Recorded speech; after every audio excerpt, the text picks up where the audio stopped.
ရဲကပတိန်ချက်ကအိမ်ပြန်ရောက်လို့တကားဖွင့်မလို့လုံနေတော့မှာပဲထူးဆန်းတဲ့မြင်ကွင်းတစ်ခုကိုမြင်လိုက်ရတယ်။မနက်ကသူအိမ်ကထွက်သွားတော့ကတကားတော့ကပုံမှန်အတိုင်းပဲ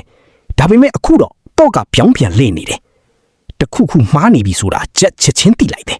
။အထဲမှာလက်နက်ကင်ဆောင်ထားတဲ့လူအများပြားပုံအောင်နေလိမ့်မယ်လို့သူလုံးဝမထင်ထားခဲ့ဘူး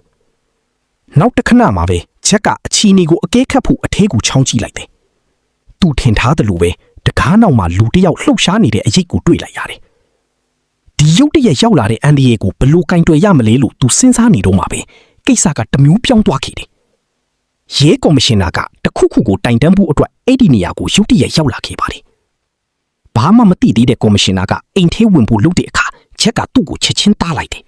။အထဲကတိုက်ခိုက်မဲ့သူတွေရိပ်မိမသွားအောင်ချက်ကသူ့ရဲ့မျက်ရည်မျက်ကင်းနဲ့ကော်မရှင်နာကိုအချီနေအားလုံးကိုနားလေအောင်အချက်ပြခဲ့တယ်။ကော်မရှင်နာကဝါရှင်ရေးအရာရှိတယောက်ဖြစ်တဲ့